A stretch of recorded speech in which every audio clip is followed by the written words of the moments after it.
जय Shri Krishna This Chaitanya call is Prabhu now being Nityanand recorded. Shri Advaita Gadadhar श्रीवासदि गौर भक्तवृंद। हरे कृष्णा कृष्णा कृष्णा हरे हरे, हरे राम राम राम हरे हरे। हरे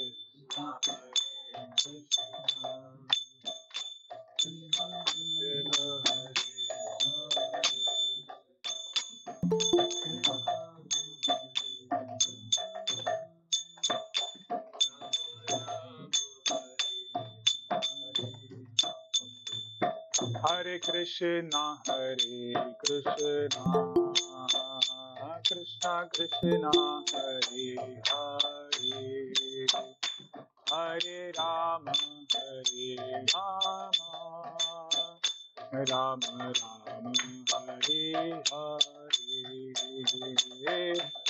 कृष्णा कृष्णा कृष्णा हरे हरे, हरे राम राम राम हरे हरे,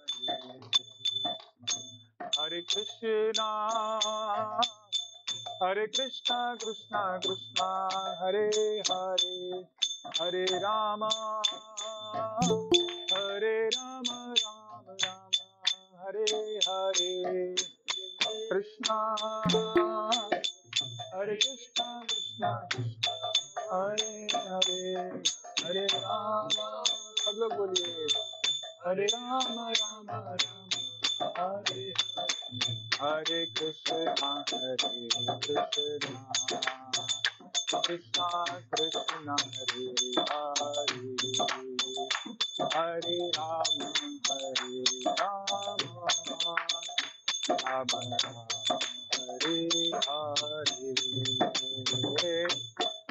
हरे हरे, कृष्णा हरे हरे, हरे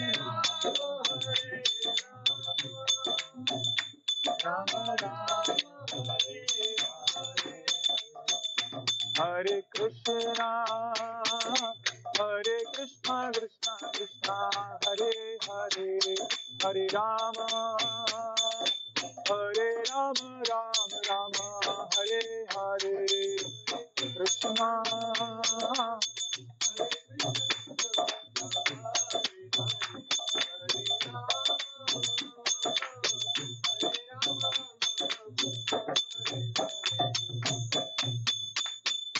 जय जय प्रभुपाद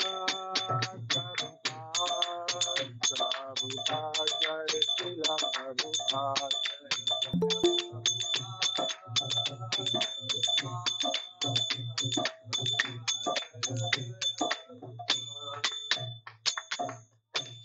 श्री हरिनाम संकीर्तन की जय, श्री उपदेशामृत की जय, श्रील प्रभुपाद की जय। मज्ञानतिमिरन्दस्य ज्ञानाञ्जनशलाकया चक्षुन्तमेन तस्मै श्रीगुरुवे नमः। मा ओं विष्णुपदाय कृष्णप्रेष्ठाय भूतले श्रीमते भक्तिवेदान्त स्वामिते नाम्ने नमस्ते सारस्वतदेवे गौरवाणी प्रचारिणे निर्विशेष शून्यवादि पाश्चात्यदेशतारिणे कल्पतरुभ्यश्च कृपा सिन्धुभ्येव च पतितानां पावनेभ्यो वैष्णवेभ्यो नमो नमः। जय श्री कृष्ण चैतन्य प्रभु नित्यानंद श्री अद्वैत गदाधर श्रीवासदि गौर भक्तवृंद। हरे कृष्णा कृष्णा कृष्णा हरे हरे, हरे राम राम राम हरे हरे। श्री चैतन्य मनोभीष्ट स्थापितं येन भूतले स्वयं रूप कदा ददाति स्वपदान्तिकम्। हरे कृष्णा। आप सबका स्वागत है आज के उपदेशामृत क्लास में। हम लोग द्वितीय श्लोक पे हैं, अभी ऊपर कर सकते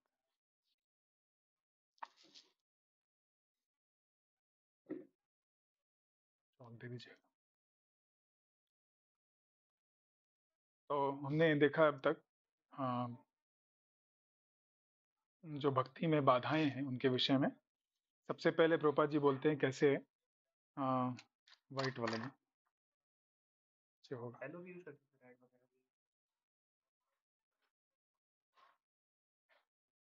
भक्ति में जो बाधाएं हैं उनके विषय में बता रहे थे। सबसे पहले बोलते हैं हमें सादा जीवन उच्च विचार, ये वैदिक प्रणाली है और बस ठीक है, इसको अगर हम पालन करेंगे तो भक्ति में प्रोग्रेस करना, प्रगति करना बहुत आसान होगा। और जो पहली बाधाएं थी वो थी अत्याहार, प्रयास और प्रजल्प के विषय में बात कर रहे थे। प्रजल्प मतलब कि कुछ भी जो भगवान की भक्ति से संलग्न न हो, कुछ भी ना जुड़ा हो, भगवान की चर्चा न हो, भगवान के सेवा के लिए कुछ उसमें अगर चर्चा न हो तो वह प्रजल्प होता है। तो उसमें हमने 5 चीजें देखी थी, भगवान का गुणगान, सत्य बोलना, प्रिय बोलना और फालतू बातें बोलना और निंदा करना। निंदा में एक चीज रह गया था कि सबसे जो खतरनाक चीज है हमारी भक्ति के लिए वो है वैष्णव अपराध। किसी वैष्णव के प्रति हम, भक्तों के प्रति हम अपराध करें, उनका निंदा करना, उनके विषय में गलत बातें बोलना, तो उससे हमें बचना चाहिए। ये भी प्रजल्प की स्थिति में आता है। और आजकल जो इंटरनेट पे सबके विषय में बातें फैलाई जाती हैं, तो आप अगर इंटरनेट पे खोजेंगे तो बहुत कुछ भक्तों के विषय में, कृष्ण भक्ति के विरोध में लोग बोलते हैं। तो वो सब बातें भी हमें नहीं सुननी चाहिए। उससे हमारा क्या होता है, हमारा श्रद्धा कम होता है और भक्ति में जो दृढ़ता होनी चाहिए वो खो जाती है। प्रजल्प। अगला है नियम आग्रह। नियम आग्रह, नियम आग्रह जो है वह 2 शब्दों से मिलकर बना है। एक है नियम प्लस आग्रह। आप लोग संस्कृत भी सीख रहे हैं तो ये संधि विच्छेद करके आपको आग्रह मिलेगा, इसको भी नियम आग्रह बोलेंगे। और दूसरा होता है नियम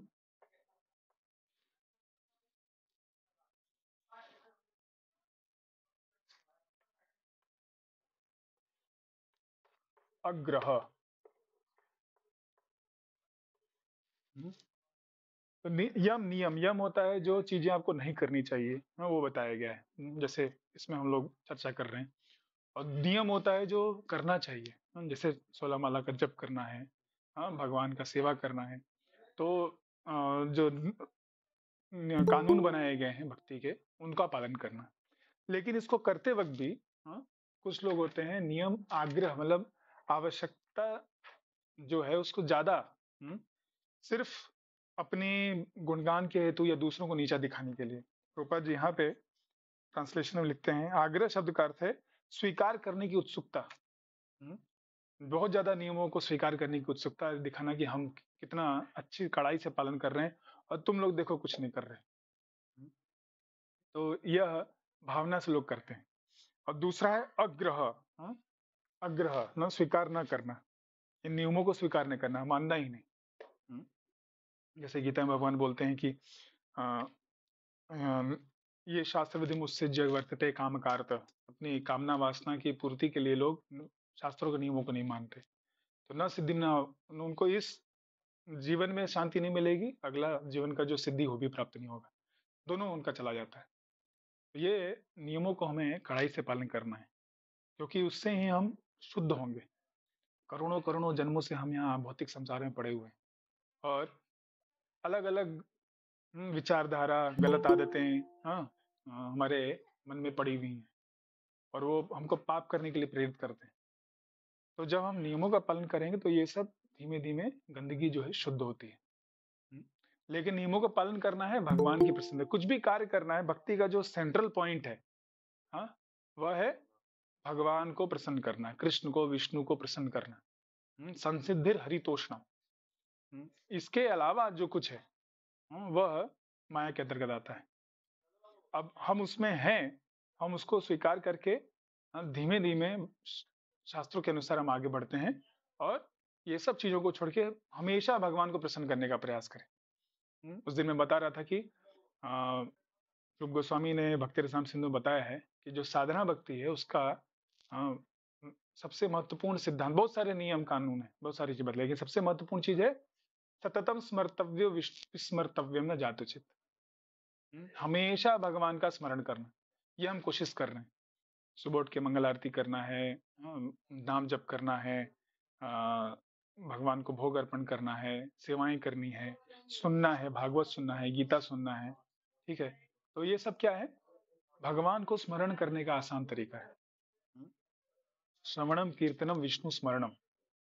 अगले श्लोक में ये सब चर्चा होगी अभी। हाँ, तो श्रवणम कीर्तनम करके विष्णु का स्मरण होना चाहिए। विष्णु का स्मरण करके हम उनको प्रसन्न करना चाह रहे हैं। तो नियमों का पालन करने से बहुत आसानी से होता है। अगर हम नियम का पालन नहीं करेंगे तो वह बहुत मुश्किल हो जाता है। और नियमों को सिर्फ नियम के लिए पालन करना, कई लोग बहुत स्ट्रिक्टता से पालन करते हैं और असली चीज जो है, असली नियम जो है भूल जाते हैं। असली नियम है कृष्ण को याद करना, स्मरण करना, उनको प्रसन्न करना, तो वो भूल जाते हैं।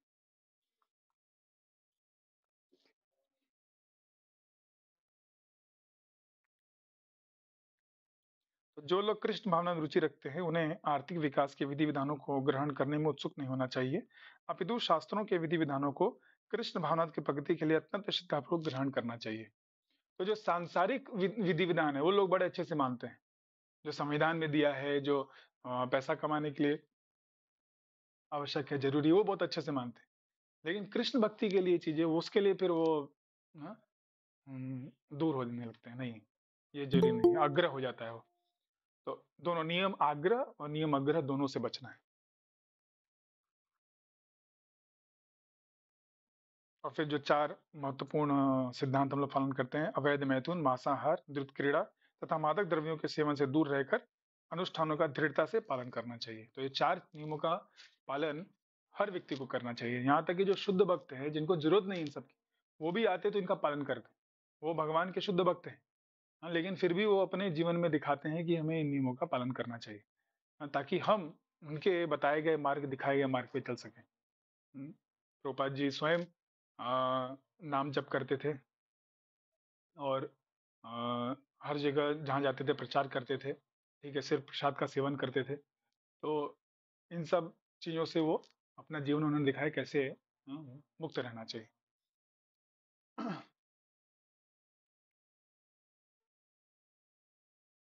फिर अगली चीज है जनसंघस्य। जनसंघ का जो 25वें पेज पे बता रहे प्रभुपाद जी, जनसंघ का अर्थ है कृष्ण भावना में रुचि न रखने वालों व्यक्तियों की संगति करना। मनुष्य को चाहिए कि ऐसी संगति से सर्वथा दूर रहे। अतः नरोत्तम दास ठाकुर ने कहा है, हमें केवल कृष्ण भावना भाई भक्तों की संगति में भक्त से निवास करने का परामर्श दिया है। तो भक्ति कैसे मिलती है हमें? भक्तों के संग से। पहले दिन विज्ञान की चर्चा कर रहे थे, तो हमारी श्रद्धा, श्रद्धा कहाँ से आती है? भक्तों के संग से आती है। कहीं ना कहीं किसी न किसी भक्त का हमने किसी जन्म में संग किया, कुछ सेवा किया, और उनसे वो भक्ति हमको प्राप्त हुई, या कोई हमको प्रचार करने आए। प्रभुपाद जी के शिष्य पूछते थे उनसे कि हम लोग कैसे भक्त बने? प्रभुपाद बोला, ये तुम्हारा कोई योग्यता नहीं, मैंने योग्यता बनाई है। अपना संग दे करके, तुमको आकर के प्रचार करके, ज्ञान दे करके, हाँ, ये पूरी संस्था बनाकर मैंने ये योग्यता दी है। तो हम सब उनके बड़े कृतज्ञ होने चाहिए कि उनके कारण हमको और उनके भक्तों के कारण हमें भक्ति मिल रही है। तो उन लोगों से दूर रहें जो कि भगवान की भक्ति नहीं करना चाहते हो, भगवान की भक्ति में उनको कोई रुचि नहीं है। चैतन्य महाप्रभु से पूछा गया कि भक्त का क्या व्यवहार, भक्त का कैसे पहचाने? तो असत संग त्याग गई वैष्णवाचार। जो असत लोग हैं, असत, सत मतलब सत, सत मतलब इटर्निटी होता है, शाश्वत, मतलब भगवान, भगवान के भक्ति से जो दूर है, असत लोग हैं, जो इस संसार में जिनका चेतना लगा है, उनसे आप दूर रहें। कहा जाता है कि शास्त्रों में कि अगर आपके पास ये ऑप्शन है कि ये शेर का संग, एक पिंजड़े में शेर है और एक जगह एक कमरे में अभक्त है, तो किसको आप चुनेंगे? हम्म? विचार के हिसाब से हाँ हाँ, अगर नहीं बन रहा है तो दोनों का नहीं, आइडियली दोनों का नहीं, लेकिन अगर दो में से एक करना है तो शास्त्र बताते हैं आप शेर के साथ चले जाइए। क्यों? शेर क्या करेगा? बोध करेगा, आपका ये जीवन नष्ट करेगा। लेकिन अभक्त कर अगर आप संग करेंगे तो आपके चेतना में वह क्या कर देगा? दोषारोपण कर देगा, अपनी संगति दे देगा, और वो जो भौतिक इच्छाएं उसके कारण आपको और भी कई सारे जन्म लेने पड़ेंगे, बार बार मृत्यु होगी। तो इतना आ, बताया गया, इतना दूर रहने के लिए बताया गया है। तो इनके संग में होने से सबसे पहला चीज क्या है कि हमारी जो इच्छाएं हैं, हमारी इच्छाएं बदल जाती हैं। अभक्तों के संग करने से हमारी इच्छाएं बदल जाती हैं। ये पहली भौतिक इच्छाएं बढ़ जाती हैं हमारी। जैसे उदाहरण दिया जाता है कि चैतन्य महाप्रभु के एक पार्षद थे। चैतन्य महाप्रभु जब दक्षिण भारत की राज यात्रा पे गए तो भक्तों ने उनका सेवा करने के लिए एक भक्त को दिया, काल कृष्णदास नाम का। तो काल कृष्णदास उनका सेवा करता था, उनके लिए भोग वगैरह की सामग्री ला करके बनाता था। तो क्या हुआ, जब वो दक्षिण भारत में गए तो एक जगह भट्टाहारी नाम के ये कुछ लोग थे जो कि पूरी तरह से भौतिकता में लिप्त थे, और वह नाचने गाने में और स्त्रियों के साथ दुष्संग करते थे। तो उनको देख करके उनका काल कृष्णदास ने एक बार संग कर लिया और वह उनके साथ चला गया। तो चैतन्य महाप्रभु जाते हैं और उसको उन लोगों को भगा करके उसको पकड़ के ले आते हैं और वापस ला करके जगन्नाथपुरी में भक्तों को बोलते, तुमने कैसे लोग भक्त को दे दिया मुझे, ये तो खुद ही भाग गया माया में। तो उसकी इच्छा, वो भगवान श्री चैतन्य महाप्रभु जो करुणा के अवतार हैं, साक्षात राधा कृष्ण के संयुक्त अवतार है, उनके संग में रहने पर भी उसको क्या हो गया, ये इच्छा, भौतिक इच्छाएं होने लगी। क्यों? क्योंकि उसने भक्तों का संग किया। दूसरा चीज होता है कि हमारी जो विचारधारा है वो बदल सकती है। हमारी विचारधारा है कि हम कैसे भगवान की सेवा में लगें और भगवान के धाम जाएं और इस संसार से बचें। लेकिन जनसंग करने से क्या होता है, हमारी विचारधारा बदल जाती है। इसका प्रमुख उदाहरण है अजामिल का। अजामिल ने एक वेश्या का संग किया, उसको अपने घर में ले आया और अपनी विवाहित स्त्री को छोड़ दिया, अपने माता पिता को निकाल दिया, और उसको प्रसन्न करने के लिए उसने सब कुछ, चोरी डकैती और हत्या करना सब कुछ चालू कर दिया, शराब पीना सब कुछ हो गया। तो पूरा का पूरा उसका जीवन, पहले वो एक बहुत शुद्ध ब्राह्मण था, वो गया था भगवान की सेवा के लिए फूल वगैरह लेके आने के लिए, और वहां लौटते वक्त उसको ये दृश्य दिखा। तो कितना यह गलत है ये जनसंघ, क्योंकि पूरी उसकी जीवन का पूरा विचारधारा ही बदल गया और वह गलत दिशा में जा रहा। लेकिन क्योंकि भगवान बड़े दयालु हैं तो अंत समय में उसने नारायण का नाम लिया, अपने बच्चे का नाम, भगवान की प्रेरणा से उसने अपने बच्चे का नाम नारायण रखा। और बहुत आसक्त होने के कारण जब यमदूत आए उसको लेने के लिए तो अपने बच्चे का नाम पुकारा। लेकिन भगवान नारायण ने सोचा क्योंकि इसने मेरा नाम लिया है तो मुझे इसे बचाना बहुत जरूरी है, इसलिए उन्होंने तुरंत अपने विष्णुदूतों को भेजा। इसलिए प्रभुपाद बोलते हैं कि सबसे महत्वपूर्ण कार्य है भक्ति में भगवान का नाम जप करना। सारे आदेशों में, गुरु के आदेशों में 16 माला का जप प्रतिदिन करना ही सबसे महत्वपूर्ण है। तो ये दूसरी चीज हो जाती है। तीसरा है कि हमारा जो भक्ति में विश्वास है, जो श्रद्धा है, वो पूरी श्रद्धा ही खत्म हो जाती है।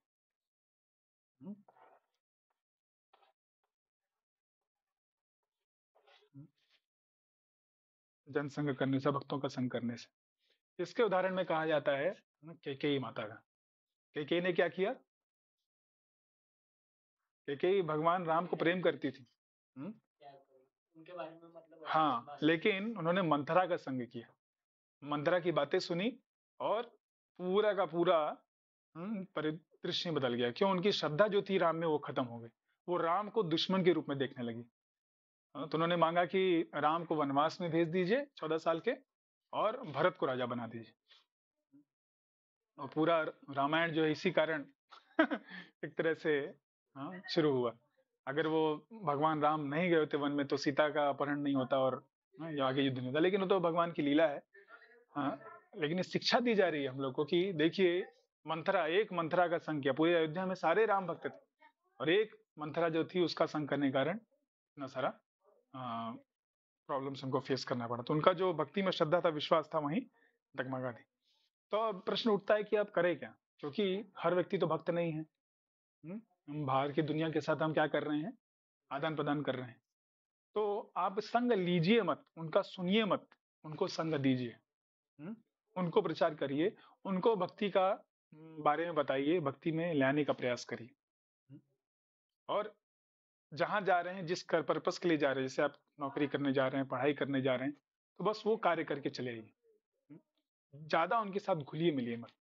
ज़्यादा घुलने-मिलने से फिर ये सब भौतिक इच्छाएँ बढ़ेंगी, विचारधारा बढ़ेगा, हाँ, बदल जाएगा। आपका जो विश्वास है, श्रद्धा है, वो खत्म हुई क्योंकि वो लोग को तो श्रद्धा है नहीं। अरे! क्या मिलेगा तुम्हें नाम जप करने से? क्या मिलेगा वो उधर जाकर के मंदिर जाके? हुँ? कुछ लोग बोल रहे हैं राम मंदिर बन रहा है, वहाँ जाके क्या होगा? हाँ, राम मंदिर बनाने से क्या फ़ायदा मिलेगा? हुँ?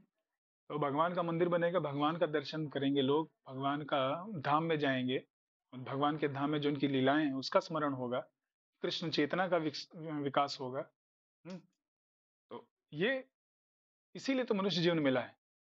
हुँ? इसलिए तो मनुष्य जीवन मिला है। उन्हें मनुष्य जीवन का पता ही नहीं मनुष्य जीवन का करना क्या है। हाँ? उनको श्रद्धा ही नहीं और कर्मी लोग हैं, हाँ? उनको चाहिए कि बस कैसे धन मिले, कैसे भौतिक सुख मिले, हाँ? और हम प्रसन्न रहेंगे। लेकिन कौन सुखी है? जितने भी बड़े-बड़े लोग हैं, इतना पैसा कमा रखे हैं, करोड़ों रुपए हैं, करोड़ों संपत्ति है, वो सुखी कहाँ हैं? एक जो उम, विश्व के सबसे धनी लोगों में आते हैं, उनसे पूछा गया कि आपकी इच्छा क्या है? तो बोलते हैं मोर। I want more. और चाहिए, और चाहिए। इसकी कोई लिमिट ही नहीं है। तो हमें क्या चाहिए? भगवान का संग चाहिए, भगवान की भक्ति चाहिए, उसी से हम संतुष्ट हो पाएँगे। भौतिक चीज़ें हमें संतुष्ट कर ही नहीं सकती। क्योंकि हम कैसे हैं? हम आत्मा हैं, हम भगवान के अंश हैं। तो आत्मा एक जैसे मछली को पानी से निकाल लीजिए, तो हम अभी आध्यात्मिक जगत से बाहर हैं। तो हमें वापस आध्यात्मिक जगत में, आध्यात्मिक वातावरण में जाना पड़ेगा, तभी हमें संतुष्टि मिलेगी। तो आध्यात्मिक कार्यों से हमें वो सुख मिलेगा जो हम ढूँढ रहे हैं। प्रभुपाद जी लिखते हैं भागवत में कि जितने भी जीवात्मा 84 लाख योनि में भ्रमण कर रहे हैं इस पूरे ब्रह्मांड में, अ, वो सब के सब को जो सुख चाहिए वो इस कहीं नहीं है। वो सुख यहाँ है ही नहीं। वो सुख आपको भगवान की सेवा में है। जब आप अपने अ, जो आपका संबंध है भगवान के साथ उसको जानेंगे, उसमें भगवान की सेवा करेंगे, जिसके लिए आपको बनाया गया है। जीवेर स्वरूप होए कृष्ण नित्य दास। वो दासत्व जब आप स्वीकार करेंगे तभी आप को वो सुख प्राप्ति होगी। और उसमें थोड़ा-सा करेंगे भगवान उसको 10 गुना देते हैं। हुँ, और वह आपको प्रेरणा देता है और आगे भक्ति की सेवा करने की। तो इस तरह से हमें जनसंग से बचना चाहिए और भक्तों के साथ हमें अपना भावना और विचार ज़्यादा व्यक्त नहीं करना चाहिए। आप उनको प्रचार करिए, अगर वो स्वीकार कर लें तो ठीक, नहीं तो आप उनसे दूर रहें। फिर आखिरी में आता है लौल्यम। हाँ, इसमें एक प्रभुपाद जी आगे बता रहे हैं बहुत महत्वपूर्ण चीज़ है कि मनुष्य को चाहिए कि वो भगवत भक्तों भक्तों की संगति में रहकर सदैव कृष्ण की सेवा में संलग्न है। जैसे व्यापार संघ बनता है वैसे ही ये कृष्ण भक्तों का संघ उन्होंने बनाया है। इसी प्रकार हमने अंतर्राष्ट्रीय कृष्ण भावना संघ स्थापित किया है जो लोगों को अवसर प्रदान करता है वे उन लोगों की संगति करें जो कृष्ण को भूले नहीं है। तो भक्तों का ये संघ में भक्त जिन्होंने भगवान को भूला नहीं है, भगवान को सेवा कर रहे हैं, उनका आप संग करें। और हरे कृष्ण आंदोलन, इस्कॉन आंदोलन इसीलिए बनाया गया है।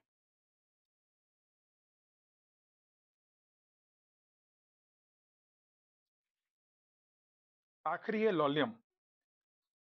ये 28वें पेज पे प्रभुपाद जी बता रहे हैं। लालच। लौल्यम की श्रेणी के अंतर्गत योग साधक कर मन का विस्तार करना, ब्रह्म में लीन होना या मनमानी भौतिक संपत्ति प्राप्त करने की इच्छाएं सम्मिलित हैं। ऐसे भौतिक लाभ प्राप्त करने तथा तथाकथित आध्यात्मिक उन्नति करने के सारे प्रयास कृष्ण भावनामृत के पथ में बाधक बनते हैं। हम्म, तो योग साधना में जो लोग लगे हैं ना, जो अपनी सिद्धि बढ़ा रहे हैं, अलग अलग सिद्धियां होती हैं, 8 सिद्धियां होती हैं कि आप पानी पे चल सकते हैं, हवा में उड़ सकते हैं, दूसरे का मन जान सकते हैं, दूसरे को अपने वश में कर सकते हैं, कुछ एक अपना ग्रह बना सकते हैं, हाँ, बढ़ा सकते हैं, बहुत दूर की चीजें प्राप्त कर सकते हैं। हम्म? तो ये सब जो सिद्धियां बना करके ये लोगों को वो दिखाते हैं, तो उससे लोग आजकल वो चमत्कार देखते तो तुरंत प्रणाम करने लगेंगे। तो ऐसे लोग तुरंत भगवान बन जाते हैं और फिर उनको उनका पैसा लूटते हैं।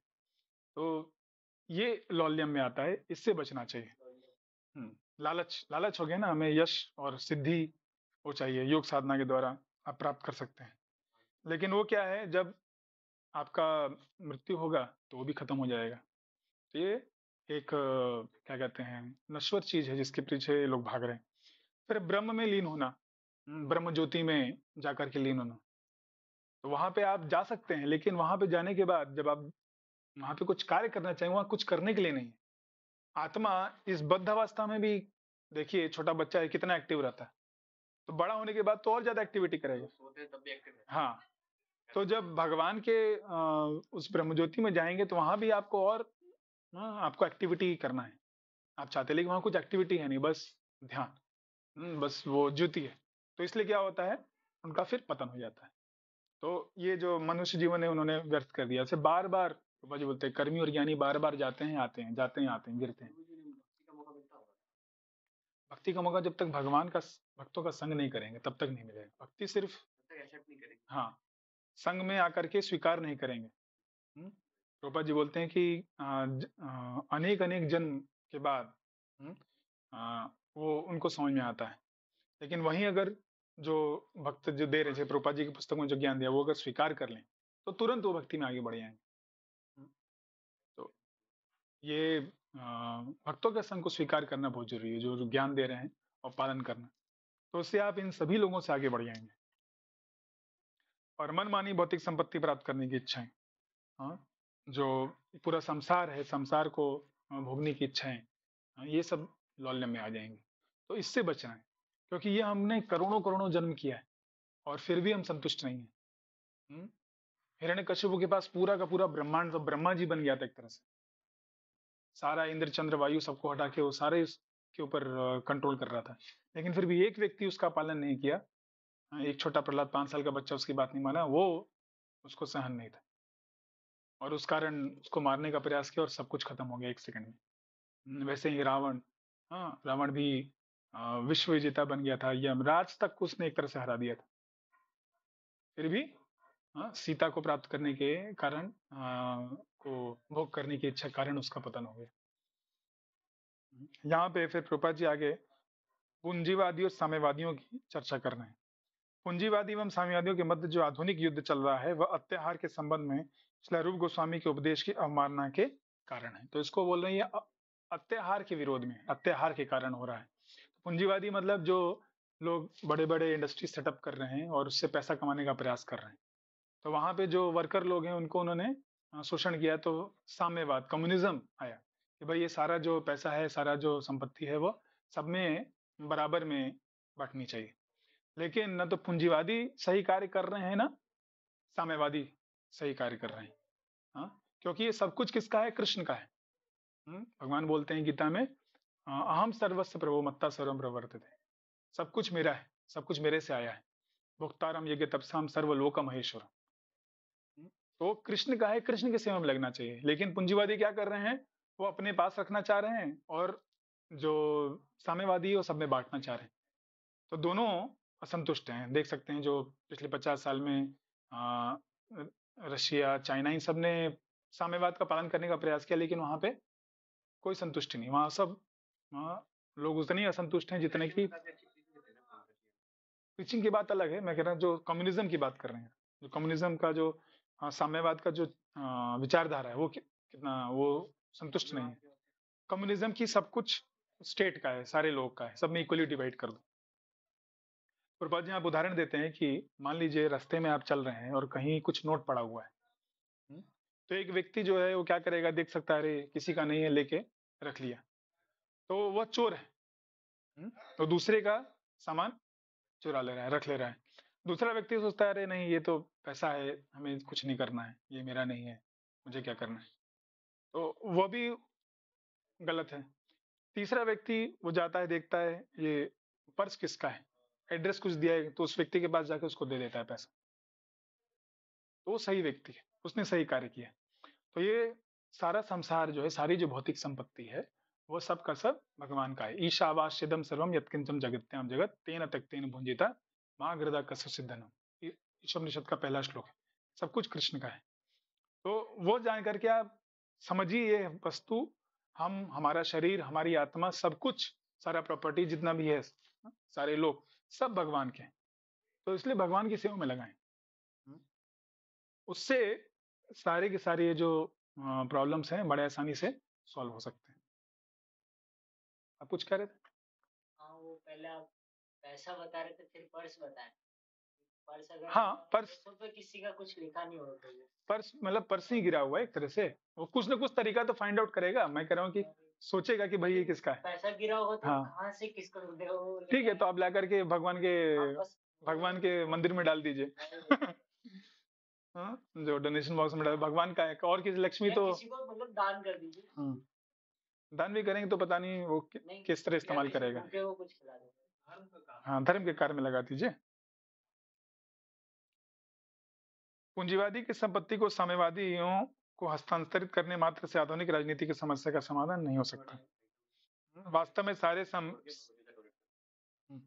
वास्तव में सारे संसार की संपत्ति कृष्ण की है, और प्रत्येक जीव को, चाहे वो मनुष्य या पशु, यह जन्म सिद्ध अधिकार है कि वो ईश्वर की संपत्ति को अपने पालन के लिए उपयोग में लाए।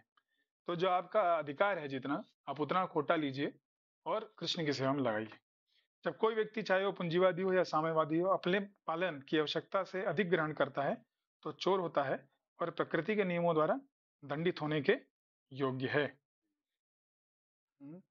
तो प्रकृति उसको दंड देगी, प्रकृति तो देख रही है आप क्या कर रहे हैं। जब लोग भगवान की संपत्ति को वैज्ञानिक ढंग से उपयोग में लाने की कला सीख लेंगे, तब एक दूसरे के अधिकारों पर अतिक्रमण नहीं करेंगे, तभी एक आदर्श समाज का निर्माण हो सकता है। ऐसे आध्यात्मिक समाज के मूलभूत सिद्धांत को लेकर उपनिषद के प्रथम मंत्र में हुआ, जो हमने चर्चा किया, ईशावासिदम सर्वम। तो आदर्श समाज अगर बनाना है तो इसका यही नींव है कि आप समझिए सब कुछ कृष्ण का है, और आपको भी जन्म सिद्ध अधिकार है उसमें अपना कोटा लेने का, तो अपना लीजिए, सेवा में लगाइए, और दूसरे व्यक्ति के ऊपर अतिक्रमण न करिए, वरना फिर अत्याचार हो जाएगा। कृष्ण भावना भाव भक्त भली भांति जानते हैं कि इस भौतिक जगत की रचना भगवान की पूर्ण व्यवस्था द्वारा समस्त जीवों की जीवन की सभी आवश्यकताओं की पूर्ति के उद्देश्य से की गई है, इसमें एक दूसरे के जीवन अधिकारों में किसी तरह की अतिक्रमण करने की आवश्यकता न हो। तो ये पूर्ण है, पूरा संसार पूर्ण है। जैसे हर व्यक्ति के खाने पीने रहने का व्यवस्था है, आप अपना कर्तव्य करिए और संतुष्ट रहिए। दूसरे का आप जब अतिक्रमण करते हैं तब प्रॉब्लम होता है। तो पूर्ण व्यवस्था प्रत्येक व्यक्ति की उसकी असली आवश्यकता के अनुसार हर एक को संपत्ति का सही सही भाग प्रदान करती है, जिससे हर जीव सादा जीवन तथा उच्च विचार के सिद्धांत के अनुसार शांतिपूर्वक रह सकता है। दुर्भाग्यवश भौतिकतावादी लोग, जिनकी न तो ईश्वर की योजना में श्रद्धा है, न ही उच्चतम आध्यात्मिक विकास की महत्वाकांक्षा है, अपनी ईश्वर प्रदत्त बुद्धि का दुरुपयोग करके केवल भौतिक संपदा को बढ़ाने में करते हैं। पूरा जीवन कैसे हम पैसा कमाएं, कैसे बैंक अकाउंट में पैसा बढ़ाएं, कैसे संपत्ति बढ़ाएं, ठीक है, इसी में लगा देते हैं, और वो अंत में उनके साथ जाता नहीं, वो यहीं रह जाता है। जैसे प्रभुपाद जी उदाहरण देते हैं, कोई एक व्यक्ति था, बिजनेसमैन था, बहुत कमाया उसने, तो मरते वक्त हाँ वो अब पूछता है कि मेरा बड़ा बेटा कहाँ है? बाबूजी मैं इधर ही खड़ा हूँ। छोटा कहाँ है? हाँ मैं आपके पैर के पास।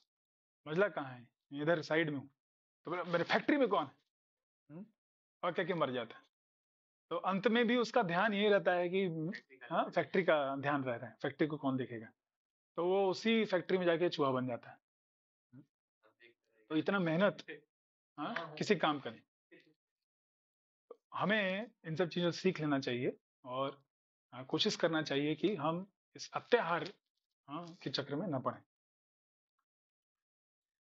अंत में प्रभुपाद जी बोल रहे हैं, यदि मानव समाज श्री रूप गोस्वामी द्वारा गिनाए गए मूलभूत दोषों को छोड़ दे तो मनुष्यों तथा पशुओं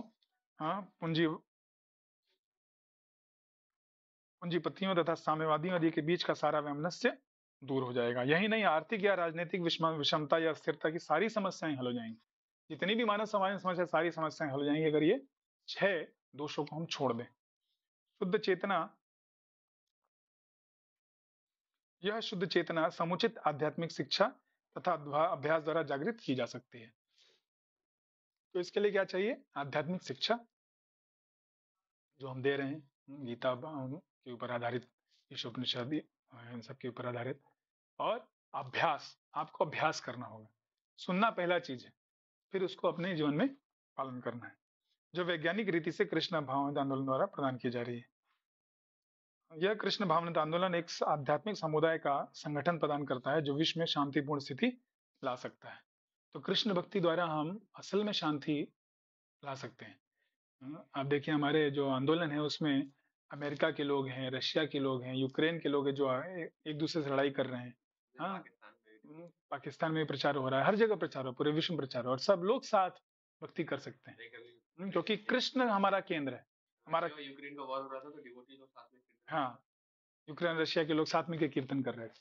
तो असली शांति इससे आएगी। असली शांति सिर्फ राजनीति से या आर्थिक विकास से, हाँ, या जस्ट कूटनीतिक वार्तालाप करने से, उससे नहीं होने वाला है।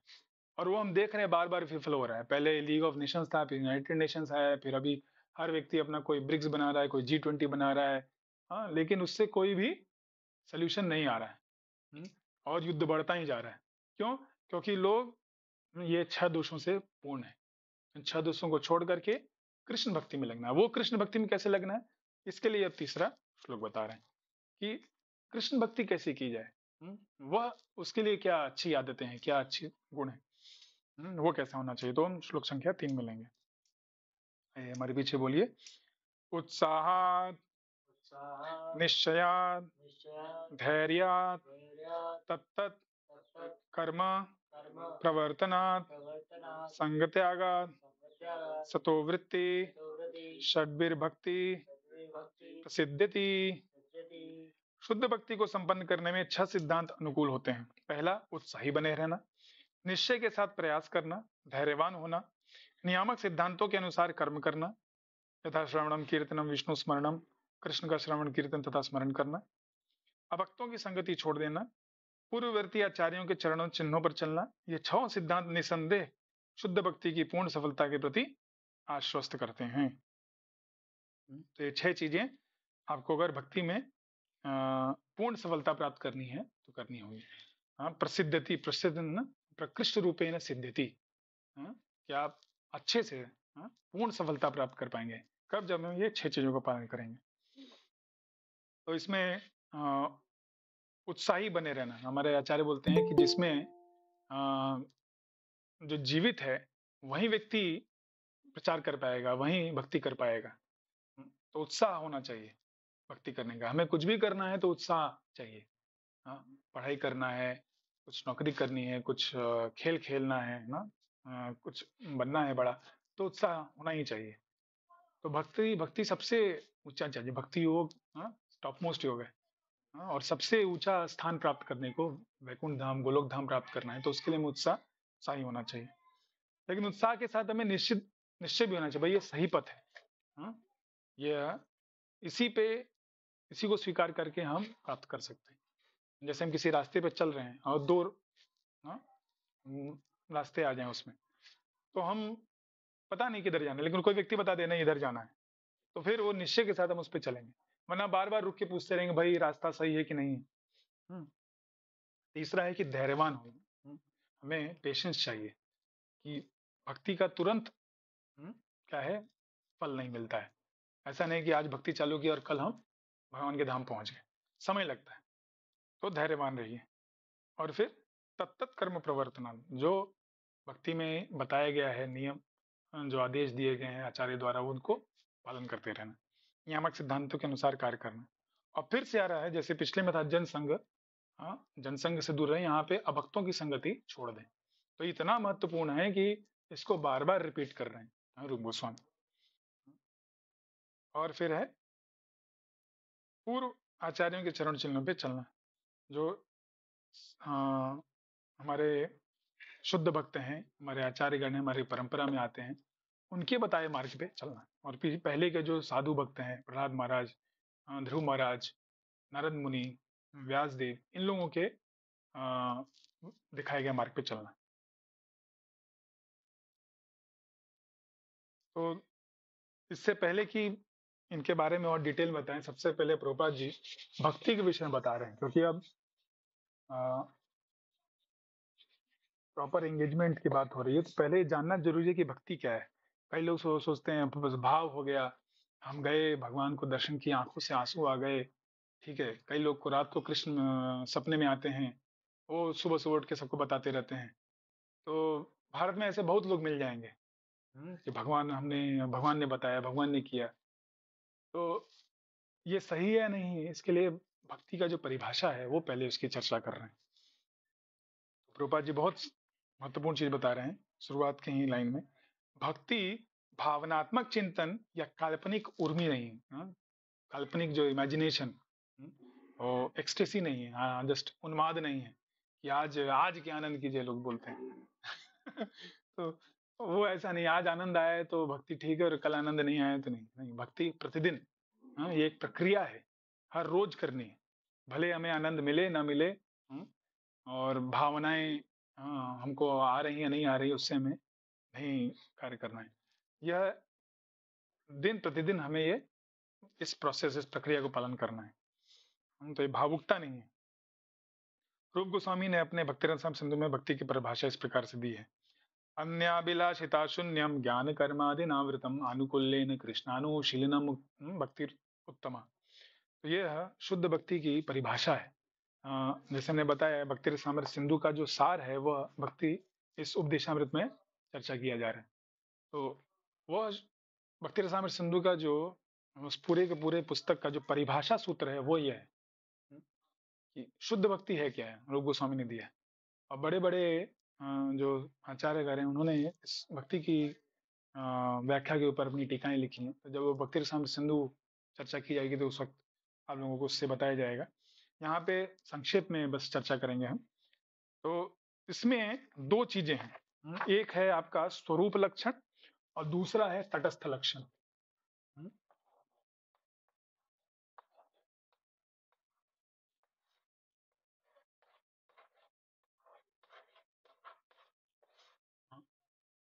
पहला है स्वरूप लक्षण, भक्ति का जो असली स्वरूप है ना, भक्ति का मेन चीज जो है वो पहले यहाँ पे चर्चा की जा रही है इसमें।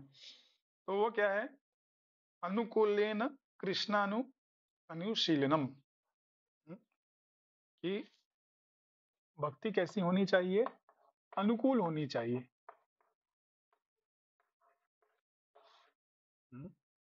और कृष्ण के प्रति होनी चाहिए। ऐसा नहीं कि बस देश के प्रति या अपने घर वालों के प्रति, माता पिता के प्रति, उसको आप भक्ति बोल सकते हैं। और अनुशीलनम,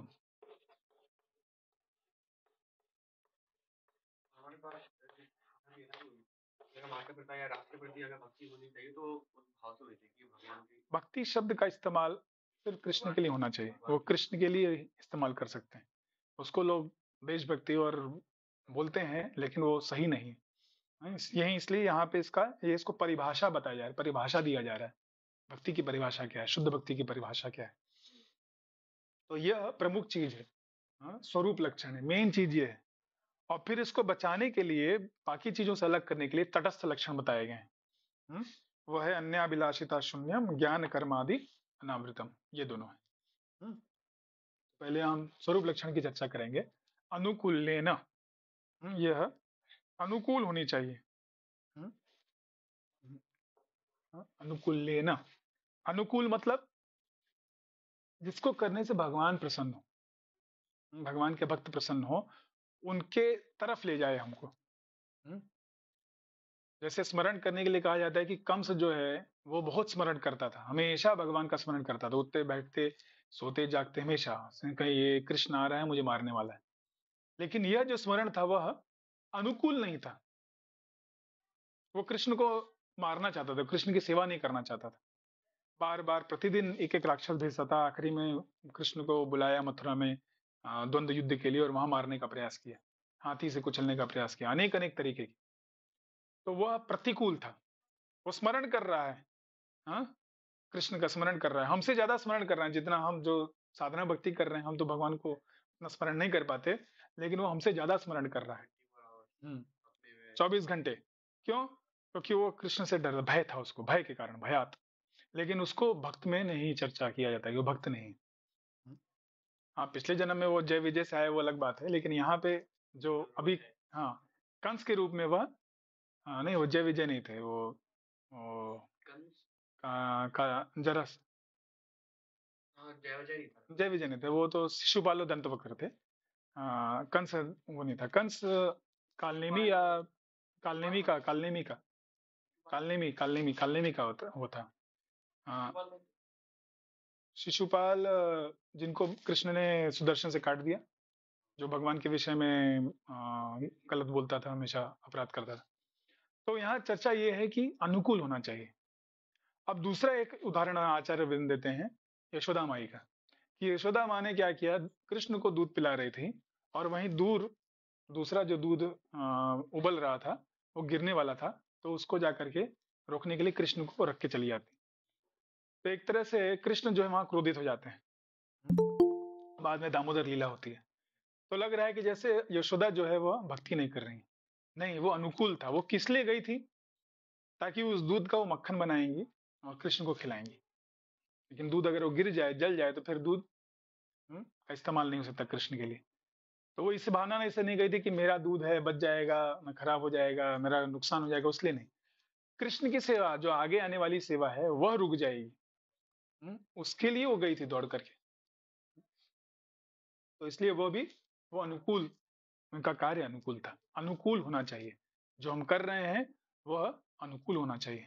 हम जो नाम जप कर रहे हैं, श्रवण कर रहे हैं, जो सेवाएं कर रहे हैं, जो भी कर्तव्य कर रहे हैं, वो ऐसे हो कि भगवान की सेवा में भगवान की प्रसन्नता के लिए हो, भगवान उससे प्रसन्न हो। और भगवान कुछ अगर प्रसन्न नहीं है तो वो छोड़ देना चाहिए, चाहे कितना भी वह हमें अच्छा लगता हो। तो ये पहली चीज है। अब उसके बाद है कृष्ण। कृष्णेना, भक्ति जो है वो कृष्ण के प्रति होनी चाहिए। कृष्ण या कृष्ण के जो अवतार हैं,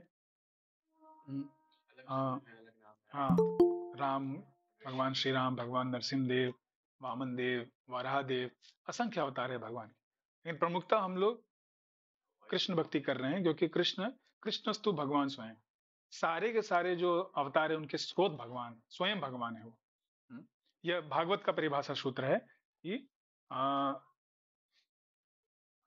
भगवान कृष्ण, एते चाम सकला पुंसां कृष्णस्तु भगवान स्वयं। ये पहले स्कंद के तीसरे अध्याय का 28वां श्लोक होगा।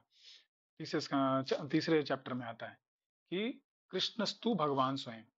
जो भी कुछ है वो कृष्ण से आया है, कृष्ण प्रमुख है। हर बाकी जितने भी अवतार है वो कृष्ण से निकल रहे हैं। इसलिए आप देखिए जो भागवत है उसमें दसम स्कंद, पूरा दसम स्कंद कृष्ण के बारे में, ये पूरा स्कंद ही भगवान कृष्ण के विषय में। और थोड़ा थोड़ा बाकी, थोड़ा एक दो चैप्टर 5-6 चैप्टर ऐसे बाकी अवतारों के बारे में चर्चा है, लेकिन कृष्ण के विषय में पूरा फोकस है। हमारे एक आचार्य हैं जीव गोस्वामी, उन्होंने पूरा संदर्भ लिखा है, एक कृष्ण संदर्भ, ये स्थापित करने के लिए कृष्ण स्वयं भगवान। तो भक्ति जो है कृष्ण के प्रति होनी चाहिए, और जो बाकी अवतार है उनके भी भक्तों को शुद्ध भक्ति में आते हैं। राम नरसिंह वो भी स्वीकार है। अब तीसरा चीज है यहाँ पे अनुशीलनम, जिसके बारे में प्रभुपाद जी बोल रहे थे कि भक्ति एक प्रक्रिया है, विषय वस्तु व्यावहारिक सक्रियता है। हमको भगवान के लिए अपनी इंद्रियों का इस्तेमाल करके कुछ सेवा करना चाहिए, मन का, सारी इंद्रियों का कुछ प्रैक्टिकल सेवा करना चाहिए, सिर्फ भावुकता नहीं। तो शुरुआत में भक्ति में चेष्टा रूप होती है।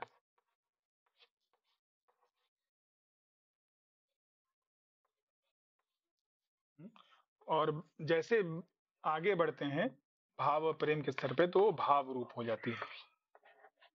तो भावनाएं हैं, उसका भी स्थान है, लेकिन ये चेष्टा रुकती नहीं है। हम जैसे हम देख सकते हैं यशोदा माँ जो है भगवान की शुद्ध भक्त हैं, प्रेमी भक्त हैं, लेकिन वो भी सुबह उठ करके भगवान के लिए सेवाएं कर रही हैं। उनके लिए दही मथ रही हैं, उनको नहला रही हैं, धुला रही हैं, उनके लिए भोग बना रही हैं, पूरे घर की साफ सफाई कर रही हैं। तो भक्ति जो है शुरुआत में हमने जो साधारण भक्ति में, उसमें ज्यादा हम लोग चेष्टाओं के ऊपर फोकस करते हैं, चेष्टा करने। 64 तरीके से भगवान की भक्ति करने के लिए भक्ति रसायन सिंधु में प्रमुख रूप से बताया है रूप गोस्वामी ने, कि भगवान के विग्रह हो, उनकी आप सेवा करें, उनको नहलाएं धुलाएं, उनको भोग लगाएं, उनके लिए कीर्तन करें, उनका गुणगान करें। वो सब चर्चाएं जब भक्ति रसायन सिंधु में डिटेल में की जाएंगी। तो चेष्टा रूप होनी चाहिए। तो फिर जैसे आप चेष्टा अच्छे से करेंगे भगवान की, कृष्ण के लिए, और वो अनुकूल होंगी, और लगातार आप करते रहेंगे अनुशीलन प्रतिदिन। ऐसा नहीं कि जब साल में एक बार जन्माष्टमी आए तब हम जा रहे हैं, वो भी अच्छा है, न जाने से तो अच्छा है, ठीक है, रामनवमी के दिन, कृष्ण जन्माष्टमी के दिन, और हो सकता है इसी करोड़ों करोड़ों जन्म हमने ऐसे ही सेवाएं की हैं, इसलिए अब जाकर के हमें शुद्ध भक्ति का मार्ग मिल रहा है। तो जब हम ये चेष्टाएं करेंगे तब धीमे धीमे वो हमारा शुद्धिकरण होगा हृदय का, और भावनाएं, कृष्ण के प्रति जो भावना है, भाव भक्ति, वो प्रकट होगी। हाँ, फिर आता है आपका हाँ तटस्थ लक्षण। ये हो गया आपका स्वरूप लक्षण, ठीक है। अब तटस्थ लक्षण क्या है? वो भक्ति को बचाते हैं, हाँ, दूसरे, हाँ, कर्म, ज्ञान और योग, इन सब से बचाते हैं। तटस्थ लक्षण इसमें क्या है? हाँ, अन्याभिलाषिता शून्यम।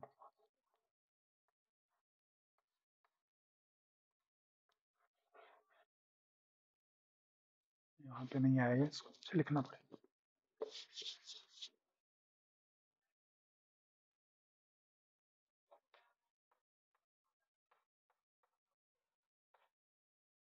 अन्याभि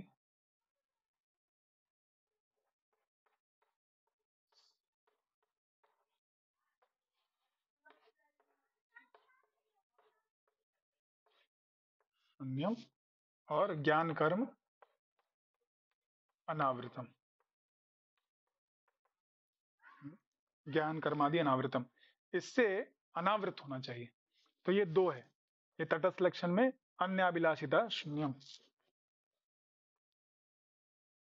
तो अन्य अन्य अभिलाषा शून्यम नहीं है, अन्य अभिलाषिता है। कि अन्य अभिलाषा जो है उसमें कभी कभी भक्त हो सकता है कुछ अपने बचाव के लिए ऐसा कुछ इच्छा कर दे कि कृपया मुझे भगवान बचाइए। जैसे जब भगवान कृष्ण जा रहे थे कुरुक्षेत्र युद्ध के बाद, वो जा रहे थे द्वारका, तो उत्तरा के ऊपर ब्रह्मास्त्र को चला दिया था द्रोण के पुत्र ने, अश्वत्थामा ने। तो दौड़ते बातें हैं, कृपया बचाइए, मेरे बच्चे को बचाइए। तो यह नेचुरल एक भक्त के लिए, तो ऐसा नहीं कि इस कारण से वो शुद्ध भक्त नहीं है, ऐसा कहना है। तो अन्य अभिलाषिता शून्यम। और दूसरा है कि ज्ञान कर्म, ज्ञान मार्ग, ज्ञान से जो मुक्ति प्राप्त करना चाह रहे हैं और कर्म करके भोगना चाहते हैं, वो सब चीजों से अनावृत होना चाहिए, इन सब भावनाओं से मुक्त होना चाहिए भक्ति में, सिर्फ और सिर्फ कृष्ण की प्रसन्नता के लिए। क्योंकि कई बार वो चीजें आ जाती हैं, हम भक्ति करना शुरुआत करते हैं भगवान की प्रसन्नता के लिए, लेकिन धीमे धीमे ये ज्ञान और कर्म की भावनाएं आ सकती हैं। तो ज्ञान और कर्म, ये दो सबसे बड़े हमारे शत्रु एक तरह से। ज्ञान मार्ग का मतलब क्या है कि मुझे कुछ भी दिक्कत नहीं चाहिए, और कर्म मतलब मुझे ये कार्य करके मुझे उससे कुछ फल चाहिए। तो भोग की वासना, इच्छा, और सारे के सारे दुखों से निवारण, सिर्फ दुख हट जाए, तो ऑटोमेटिकली होता है। जो पहला शुद्ध भक्ति का लक्षण है आएगा कि क्लेशाग्नि, जैसे ही लोग शुद्ध भक्ति शुरुआत करते हैं वैसे ही सारे क्लेश आपके कम होने लगेंगे, फिर ताप से मुक्ति मिलने लगेगी। तो नेचुरली होता है, आपको अलग से चिंता करने की आवश्यकता नहीं। तो हमें चाहिए कि हम कैसे भगवान की अनुकूल भक्ति में लगें और इन सब बाकी चीजों से दूर रहें। इसके लिए हमें आचार्यों का जो टीकाएं हैं, पुस्तकें हैं, वो पढ़नी होंगी, और बहुत अच्छे से बताते हैं क्या चीज सही है, क्या चीज गलत है। जैसे हम लोग इसमें पढ़ रहे हैं, 6 दोष जिनसे हमें दूर रहना है, और 6 अनुकूल चीजें के बारे में बताया जा रहा है। तो ये है, तो भक्ति प्रकार का अनुशीलन है। जो ही हम अनुशीलन का नाम लेते हैं तो हमारा अभिप्राय सक्रियता या क्रियाशीलता से रहता है, हमें सक्रिय होना होगा, एक्टिविटी होती है। आध्यात्मिकता के अनुशीलन का अर्थ ध्यान के लिए निष्क्रिय होकर बैठ जाना नहीं है, जैसा कुछ छद्म योगी सिखाते हैं। ऐसा निष्क्रिय ध्यान उन लोगों के लिए अच्छा है जो भक्ति में सेवा का पता नहीं, जिनको ज्ञान नहीं है, जो सिर्फ भौतिक संसार में रहते हैं, भगवान के भक्तों का संग नहीं मिला है, तो उनको बोलते हैं भाई ठीक है, कम से कम ध्यान करो।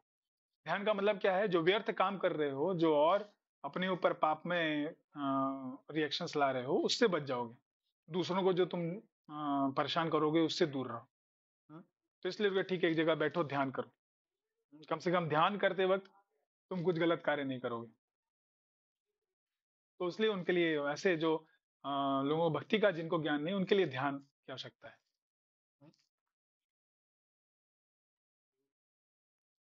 हम्म,